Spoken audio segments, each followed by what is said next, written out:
पूरी दुनिया ਦੇ ਵਿੱਚ ਵਸਦੇ ਨਾਨਕ ਨਾਮ ਲੈਵਾ ਸਿੱਖ ਹਰ ਰੋਜ਼ ਆਪਣੀ ਅਰਦਾਸ ਦੇ ਵਿੱਚ ਜ਼ਿਕਰ ਕਰਦੇ ਨੇ ਜਿਨ੍ਹਾਂ ਸਿੰਘਾਂ ਸਿੰਘਣੀਆਂ ਨੇ ਧਰਮ ਹੇਤ ਸੀਸ ਦਿੱਤੇ ਬੰਦ ਕਟਾਏ ਪੁੱਠੀਆਂ ਖਲਾਂ ਲੋਹਾਈਆਂ ਆਰਿਆਂ ਨਾਲ ਚਰਾਏ ਗਏ ਜਿੰਦੇ ਜੀ ਸਾੜੇ ਗਏ ਧਰਮ ਨਹੀਂ ਹਾਰਿਆ ਉਹਨਾਂ ਸ਼ਹੀਦਾਂ ਮੁਰੀਦਾਂ ਦਾ ਧਿਆਨ ਧਰ ਕੇ ਬੋਲੋ ਜੀ ਸ੍ਰੀ ਵਾਹਿਗੁਰੂ। ਸਾਕਾ ਨਨਕਾਣਾ ਸਾਹਿਬ ਜਿੱਥੇ ਸਿੱਖਾਂ ਨੂੰ ਜਿਉਂਦੇ ਜੀ ਜੰਡਾ ਨਾਲ ਬੰਨ ਕੇ ਸਾੜਿਆ ਗਿਆ, ਜਿਉਂਦਿਆਂ ਨੂੰ ਬਲਦੀਆਂ ਭੱਠੀਆਂ 'ਚ ਸੁੱਟਿਆ ਗਿਆ। ਅੱਜ ਤੋਂ ਤਕਰੀਬਨ 91 ਸਾਲ ਪਹਿਲਾਂ 21 ਫਰਵਰੀ 1921 ਨੂੰ ਇਸ ਇਤਿਹਾਸਿਕ ਸੱਚ ਨੂੰ ਸਿੱਖਾਂ ਨਾਲ ਵਾਪਰਦੇ ਵੇਖਿਆ ਗਿਆ।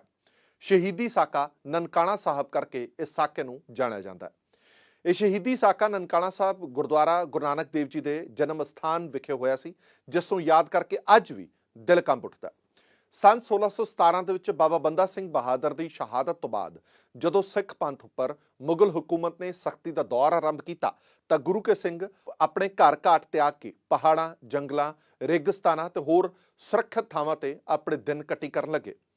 ਉਸ ਵਿਖੜੇ ਸਮੇਂ ਸਿੱਖ ਪੰਥ ਆਪਣੇ ਪਵਿੱਤਰ ਗੁਰਧਾਮਾਂ ਦਾ ਪ੍ਰਬੰਧ ਨਾ ਕਰ ਸਕਿਆ ਤੇ ਗੁਰਧਾਮਾਂ ਦੀ ਸੇਵਾ ਸੰਭਾਲ ਦੀ ਜ਼ਿੰਮੇਵਾਰੀ ਨਿਰਮਲੇ ਅਤੇ ਉਦਾਸੀ ਸੰਪਰਦਾਇਆਂ ਦੇ ਮਹੰਤਾਂ ਕੋਲ ਚਲੀ ਗਈ।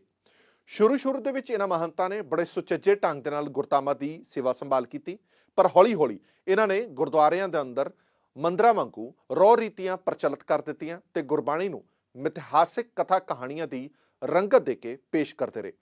ਗੁਰਦੁਆਰਿਆਂ ਦੇ ਅੰਦਰ ਮੂਰਤੀਆਂ ਵੀ ਲਿਆ ਕੇ ਰੱਖ ਦਿੱਤੀਆਂ ਗਈਆਂ। ਗੁਰਦੁਆਰਿਆਂ ਦੇ ਵਿੱਚੋਂ ਗੁਰਮਤ ਦਾ ਪ੍ਰਚਾਰ, ਸਿੱਖੀ ਮਾਣ ਮਰਿਆਦਾ ਹੌਲੀ ਅਲੋਪ ਹੋ ਗਈ ਅਤੇ ਕਰਮ ਕਾਂਡਾਂ ਦਾ ਸਿਲਸਿਲਾ ਸ਼ੁਰੂ ਹੋ ਗਿਆ।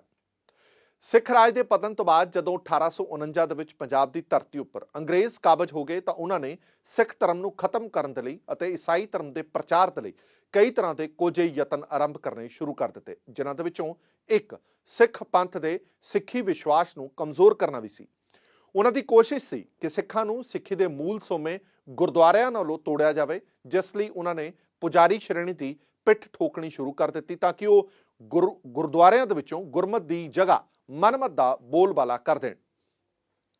ਪੰਥ ਦਰਦੀ ਸਿੱਖਾਂ ਨੇ ਜਦੋਂ 5 ਅਕਤੂਬਰ ਸੰਨ 1920 ਨੂੰ ਗੁਰਦੁਆਰਾ ਬਾਬੇ ਕੀ ਬੇਰ ਸਿਆਲਕੋਟ ਦਾ ਪ੍ਰਬੰਧ ਆਪਣੇ ਹੱਥਾਂ ਦੇ ਵਿੱਚ ਲਿਆ ਤਾਂ ਸਿੱਖ ਪੰਥ ਦੇ ਵਿੱਚ ਇੱਕ ਨਵੀਂ ਜਾਗਰਤੀ ਪੈਦਾ ਹੋਈ, ਜੋ ਗੁਰਦੁਆਰਾ ਸੁਧਾਰ ਲਹਿਰ ਦੇ ਨਾਮ ਨਾਲ ਸੰਨ 1925 ਦੇ ਵਿੱਚ ਗੁਰਦੁਆਰਾ ਐਕਟ ਬਣ ਜਾਣ ਤੱਕ ਚੱਲੀ। ਜਲਦੀ ਹੀ ਇੱਕ ਤੋਂ ਬਾਅਦ ਇੱਕ ਗੁਰਦੁਆਰਾ ਸਾਹਿਬਾਨ ਸਿੱਖ ਪੰਥ ਦੇ ਪ੍ਰਬੰਧ ਹੇਠ ਆਉਣੇ ਸ਼ੁਰੂ ਹੋ ਗਏ, ਜਿਵੇਂ ਗੁਰਦੁਆਰਾ ਚੋਮਾਲਾ ਸਾਹਿਬ ਲਾਹੌਰ, ਗੁਰਦੁਆਰਾ ਭਾਈ ਜੋਗਾ ਸਿੰਘ ਪਸ਼ਾਵਰ, ਗੁਰਦੁਆਰਾ ਖਰਾ ਸੌਦਾ ਚੂਹੜਕਾਣਾ, ਗੁਰਦੁਆਰਾ ਪੰਜਾ ਸਾਹਿਬ ਅਤੇ ਗੁਰਦੁਆਰਾ ਦਰਬਾਰ ਸਾਹਿਬ ਤਰਨਤਾਰਨ। ਇਸ ਸਮੇਂ ਦੌਰਾਨ ਹੀ ਸ਼੍ਰੋਮਣੀ ਗੁਰਦੁਆਰਾ ਪ੍ਰਬੰਧਕ ਕਮੇਟੀ ਅਤੇ ਸ਼੍ਰੋਮਣੀ ਅਕਾਲੀ ਦਲ ਹੋਂਦ ਦੇ ਵਿੱਚ ਆਏ, ਜਿਸ ਨਾਲ ਸਿੱਖ ਪੰਥ ਨੂੰ ਮਜ਼ਬੂਤ ਜਥੇਬੰਦੀ ਪ੍ਰਾਪਤ ਹੋਈ ਅਤੇ ਮਹੰਤ ਸ਼੍ਰੇਣੀ ਅੰਦਰ ਇਹ ਡਰ ਪੈਦਾ ਹੋ ਗਿਆ ਕਿ ਜਲਦੀ ਹੀ ਗੁਰਦੁਆਰਿਆਂ ਦਾ ਪ੍ਰਬੰਧ ਉਹਨਾਂ ਤੋਂ ਖੁੱਸ ਜਾਏਗਾ, ਕਿਉਂਕਿ ਉਹ ਤਾਂ ਗੁਰਦੁਆਰਿਆਂ ਨੂੰ ਆਪਣੀ ਨਿੱਜੀ ਜਾਇਦਾਦ ਅਤੇ ਨਿੱਜੀ ਆਮਦਨ ਦੇ ਸੋਮੇ ਸਮਝਣ ਲੱਗ ਗਏ। ਸਿੱਖ ਪੰਥ ਨੂੰ ਗੁਰਦੁਆਰਿਆਂ ਦੀ ਸੇਵਾ ਸੰਭਾਲ ਆਪਣੇ ਹੱਥਾਂ ਵਿੱਚ ਲੈਣ ਲਈ ਕਾਫੀ ਘਾਲਣਾ ਘਾਲਣੀ ਪਈ ਅਤੇ ਕਈ ਕੁਰਬਾਨੀਆਂ ਦੇਣੀਆਂ ਪਈਆਂ। ਗੁਰਦੁਆਰਾ ਸ਼੍ਰੀ ਨਨਕਾਣਾ ਸਾਹਿਬ, ਜੋ ਕਿ ਗੁਰੂ ਨਾਨਕ ਸਾਹਿਬ ਦਾ ਜਨਮ ਸਥਾਨ ਦਾ ਪ੍ਰਬੰਧ ਸੰਨ 1920 ਦੇ ਵਿੱਚ ਮਹੰਤ ਨਾਰਾਇਣ ਦਾਸ ਚਲਾਉਂਦਾ ਸੀ, ਜੋ ਅੱਤ ਦਰਜੇ ਦਾ ਸ਼ਰਾਬੀ, ਕਬਾਬੀ ਅਤੇ ਭੈੜੇ ਆਚਰਣ ਵਾਲਾ ਇਨਸਾਨ ਤਾਂ ਖੈਰ ਨਹੀਂ ਕਹਿ ਸਕਦੇ, ਹੈਵਾਨ ਸੀ। ਉਸਨੇ ਪਵਿੱਤਰ ਗੁਰਧਾਮ ਨੂੰ ਅਯਾਸ਼ੀ ਦਾ ਅੱਡਾ ਤੇ ਸ਼ਰਾਬੀਆਂ, ਭੰਗੀਆਂ, ਪੋਸਤੀਆਂ ਦੀ ਪਰਵਰਿਸ਼ ਗਾਹ ਬਣਾ ਕੇ ਰੱਖ ਦਿੱਤਾ। ਗੁਰਦੁਆਰੇ ਦੀ ਹਦੂਦ ਦੇ ਅੰਦਰ ਸਰੇਆਮ ਸ਼ਰਾਬ ਦੇ ਦੌਰ ਚੱਲਦੇ। ਹੱਦ ਤਾਂ ਉਦੋਂ ਹੋ ਗਈ ਜਦੋਂ ਉਸਨੇ 1917 ਨੂੰ ਗੁਰਦੁਆਰੇ ਦੀ ਹਦੂਦ ਦੇ ਅੰਦਰ ਵੇਸਵਾ ਦਾ ਨਾਚ ਕਰਾਇਆ। ਮਹੰਤ ਦੀ ਇਸ ਹਰਕਤ ਨੇ ਸਿੱਖ ਜਗਤ ਦੇ ਅੰਦਰ ਉਸ ਦੇ ਖਿਲਾਫ ਗੁੱਸੇ ਦਾ ਭਾਂਬੜ ਬਾਲ ਦਿੱਤਾ। ਅਖਬਾਰਾਂ, ਸਿੰਘ ਸਭਾਵਾਂ ਤੇ ਸੰਗਤਾਂ ਨੇ ਇਸ ਖਿਲਾਫ ਮਤੇ ਪਾਸ ਕੀਤੇ, ਸਰਕਾਰ ਨੂੰ ਵੀ ਖਬਰ ਕੀਤੀ, ਪਰ ਕੋਈ ਕਾਰਵਾਈ ਨਾ ਹੋਈ।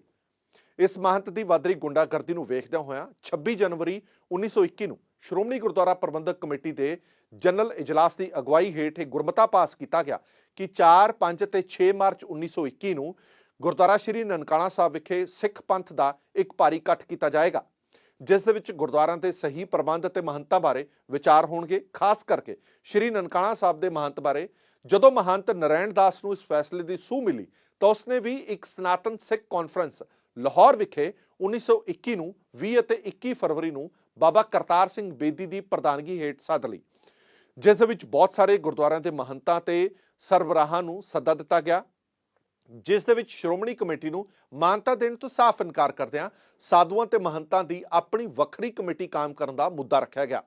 ਇੱਥੋਂ ਤੱਕ ਕਿ ਸੰਤ ਸੇਵਕ ਇੱਕ ਅਖਬਾਰ ਕੱਢਣ ਦਾ ਨਿਰਣਾ ਵੀ ਹੋਇਆ। ਨਾਲ ਹੀ ਨਾਲ ਉਸਨੇ ਮਾਰਚ ਦੇ ਵਿੱਚ ਆਉਣ ਵਾਲੇ ਪੰਥ ਦੇ ਸਿੱਖ ਆਗੂਆਂ ਨੂੰ ਖਤਮ ਕਰਨ ਦੇ ਲਈ ਇਲਾਕੇ ਦੇ ਰਾਂਝੇ ਅਤੇ ਰਿਹਾਨੇ ਵਰਗੇ ਚੋਟੀ ਦੇ ਬਦਮਾਸ਼ਾਂ ਗੁੰਡਿਆਂ ਨੂੰ ਇਕੱਠਾ ਕਰ ਲਿਆ। ਗੁਰਦੁਆਰਾ ਸਾਹਿਬ ਦੇ ਅੰਦਰ ਹੀ ਛਵੀਆਂ, ਗੰਡਾਸੇ, ਬੰਦੂਕਾਂ, ਪਿਸਤੌਲਾਂ ਆਦਿ ਹਥਿਆਰ, ਇਸ ਤੋਂ ਇਲਾਵਾ ਭਾਰੀ ਗਿਣਤੀ ਦੇ ਵਿੱਚ ਗੋਲੀ ਸਿੱਕਾ, ਮਿੱਟੀ ਦਾ ਤੇਲ ਅਤੇ ਲੱਕੜਾਂ ਦਾ ਜ਼ਖੀਰਾ ਜਮ੍ਹਾਂ ਕਰ ਲਿਆ।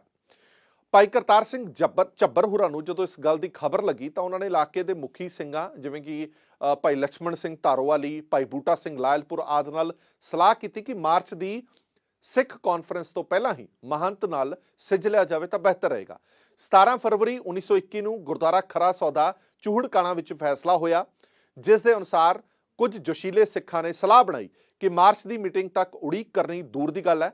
ਜਦੋਂ ਮਹੰਤ 19 ਫਰਵਰੀ ਨੂੰ ਸਿੱਖ ਸਨਾਤਨ ਕਾਨਫਰੰਸ ਲਈ ਲਾਹੌਰ ਜਾਏਗਾ, ਅਸੀਂ ਗੁਰਦੁਆਰੇ ਤੇ ਕਬਜ਼ਾ ਕਰ ਲਵਾਂਗੇ ਤੇ ਜਦੋਂ ਆਏਗਾ ਜੋ ਹੋਏਗਾ ਫਿਰ ਦੇਖੀ ਜਾਏਗੀ। 19 ਫਰਵਰੀ ਨੂੰ ਭਾਈ ਲਛਮਣ ਸਿੰਘ, 150 ਸਿੰਘਾਂ ਦਾ ਜੱਥਾ ਅਤੇ ਭਾਈ ਕਰਤਾਰ ਸਿੰਘ ਝੱਬਰ ਨੇ ਵੀ ਗੁਰਦੁਆਰਾ ਖਰਾ ਸੌਦਾ ਵਿਖੇ 2200 ਸਿੰਘਾਂ ਦਾ ਜੱਥਾ ਇਕੱਠਾ ਕਰ ਲਿਆ। ਦੂਜੇ ਪਾਸੇ 19 ਫਰਵਰੀ ਨੂੰ ਲਾਹੌਰ ਵਿਖੇ ਅਕਾਲੀ ਅਖਬਾਰ ਦੇ ਦਫ਼ਤਰ ਦੇ ਵਿੱਚ ਪੰਥਕ ਮੁਖੀਆਂ ਦੀ ਇੱਕ ਇਕੱਤਰਤਾ ਹੋਈ, ਜਿਸ ਦੇ ਵਿੱਚ ਮਾਸਟਰ ਤਾਰਾ ਸਿੰਘ, ਤੇਜਾ ਸਿੰਘ ਸਮੁੰਦਰੀ, ਸਰਦਾਰ ਹਰਚਰਨ ਸਿੰਘ, ਗਿਆਨੀ ਸਰਦੂਲ ਸਿੰਘ ਅਤੇ ਮਾਸਟਰ ਸੁੰਦਰ ਸਿੰਘ ਲਾਇਲਪੁਰ ਵਰਗੇ ਕਈ ਪੰਥ ਦਰਦੀ ਇਕੱਠੇ ਹੋਏ। ਉੱਥੇ ਪੰਥਕ ਆਗੂ ਨੂੰ ਭਾਈ ਕਰਤਾਰ ਸਿੰਘ ਝੱਬਰ ਹੋਰਾਂ ਦੇ ਫੈਸਲੇ ਦਾ ਪਤਾ ਲੱਗਾ। ਉਹਨਾਂ ਨੇ ਦੋਵੇਂ ਜਥਿਆਂ ਨੂੰ ਸੁਨੇਹਾ ਭੇਜਿਆ ਕਿ ਮਿੱਥੇ ਹੋਏ ਪ੍ਰੋਗਰਾਮ ਤੋਂ ਪਹਿਲਾਂ ਕੋਈ ਵੀ ਜਥਾ ਸ਼੍ਰੀ ਨਨਕਾਣਾ ਸਾਹਿਬ ਨਾ ਭੇਜਿਆ ਜਾਏ। ਭਾਈ ਕਰਤਾਰ ਸਿੰਘ ਜੀ ਇਸ ਸ਼ਰਤ ਤੇ ਮੰਨ ਗਏ ਕਿ ਭਾਈ ਲਛਮਣ ਸਿੰਘ ਤੇ ਹੋਰਾਂ ਦੇ ਜਥਿਆਂ ਨੂੰ ਵੀ ਰਾਤ ਦੇ ਵਿੱਚੋਂ ਰੋਕਿਆ ਜਾਏ ਤਾਂ ਕਿ ਉਹਨਾਂ ਨਾਲ ਕੋਈ ਅਣਹੋਣੀ ਨਾ ਹੋ ਜਾਏ। ਭਾਈ ਲਛਮਣ ਸਿੰਘ ਹੋਰੀ ਨੇ ਮੁੜ ਵਾਪਸ ਜਾਣ ਤੋਂ ਕੋਰੀ ਨਾ ਕਰ ਦਿੱਤੀ। ਉਹਨਾਂ ਕਿਹਾ ਕਿ ਅਸੀਂ ਸ੍ਰੀ ਨਨਕਾਣਾ ਸਾਹਿਬ ਨੂੰ ਮਹੰਤ ਕੋਲੋਂ ਆਜ਼ਾਦ ਕਰਾਉਣ ਲਈ ਅਰਦਾਸਾ ਸੋਧ ਕੇ ਤੁਰੇ ਹਾਂ, ਹੁਣ ਵਾਪਸ ਨਹੀਂ ਮੁੜ ਸਕਦੇ, ਚਾਹੇ ਸੱਟਾ ਕੁਝ ਵੀ ਹੋਵੇ। ਅਰਦਾਸਾ ਸੋਧ ਕੇ ਪਿੱਛੇ ਹਟਣਾ ਗਿੱਦੜਾਂ ਦਾ ਕੰਮ ਹੈ, ਸ਼ੇਰਾਂ ਦਾ ਨਹੀਂ। ਇਹ ਕਹਿ ਕੇ ਜੱਥਾ ਅੱਗੇ ਨਾਲ ਚੱਲ ਪਿਆ। 20 ਫਰਵਰੀ ਨੂੰ ਸਵੇਰੇ 6 ਵਜੇ ਭਾਈ ਲਛਮਣ ਸਿੰਘ ਦਾ ਜੱਥਾ ਸ਼ਬਦ ਪੜ੍ਹਦਿਆਂ ਹੋਇਆਂ ਗੁਰਦੁਆਰਾ ਸਾਹਿਬ ਵਿਖੇ ਦਾਖਲ ਹੋ ਗਿਆ। ਭਾਈ ਲਛਮਣ ਸਿੰਘ ਜੀ ਗੁਰੂ ਗ੍ਰੰਥ ਸਾਹਿਬ ਜੀ ਦੀ ਤਾਬਿਆ ਬੈਠ ਗਏ ਅਤੇ ਆਸਾ ਕੀ ਵਾਰ ਦਾ ਕੀਰਤਨ ਆਰੰਭ ਕਰ ਦਿੱਤਾ। ਕੁਝ ਸਮੇਂ ਬਾਅਦ ਮਹੰਤ ਆਪਣੇ ਗੁੰਡਿਆਂ ਸਣੇ ਸ਼ਰਾਬੀ ਹਾਲਤ ਵਿੱਚ ਆਇਆ। ਉਸਨੇ ਸਿੰਘਾਂ ਦਾ ਘਾੜ ਕਰਨ ਦੇ ਲਈ ਪਹਿਲਾਂ ਹੀ ਪੂਰੀ ਤਿਆਰੀ ਕੀਤੀ ਹੋਈ ਸੀ ਕਿ ਇਹਨਾਂ ਨੂੰ ਛੱਡਣਾ ਨਹੀਂ। ਉਸਨੇ ਦਰਸ਼ਨੀ ਡਿਓੜੀ ਦਾ ਮੇਨ ਗੇਟ ਬੰਦ ਕਰਾ ਦਿੱਤਾ। ਆਪਣੇ ਗੁੰਡਿਆਂ ਪਾਸੋਂ ਰੱਬੀ ਪਿਆਰ ਦੇ ਵਿੱਚ ਜੁੜੀਆਂ ਸ਼ਾਂਤਮਈ ਸੰਗਤਾਂ ਦੇ ਉੱਪਰ ਗੋਲੀਆਂ ਦੀ ਬੁਛਾੜ ਕਰਾ ਦਿੱਤੀ। ਸਿੰਘ ਸ਼ਾਂਤਮਈ ਰਹਿੰਦੇ ਹੋਏ ਸ਼ਹੀਦੀ ਪਾ ਰਹੇ ਸੀ। ਗੋਲੀਆਂ ਦੀ ਬੁਛਾੜ ਬੰਦ ਕਰਕੇ ਗੁੰਡੇ ਟਕੂਏ, ਕਿਰਪਾਨਾਂ, ਛਵੀਆਂ ਤੇ ਗੰਡਾਸੇ ਆਦਿ ਲੈ ਕੇ ਸਿੰਘਾਂ ਉੱਪਰ ਵਾਰ ਕਰਨ ਲੱਗ ਪਏ।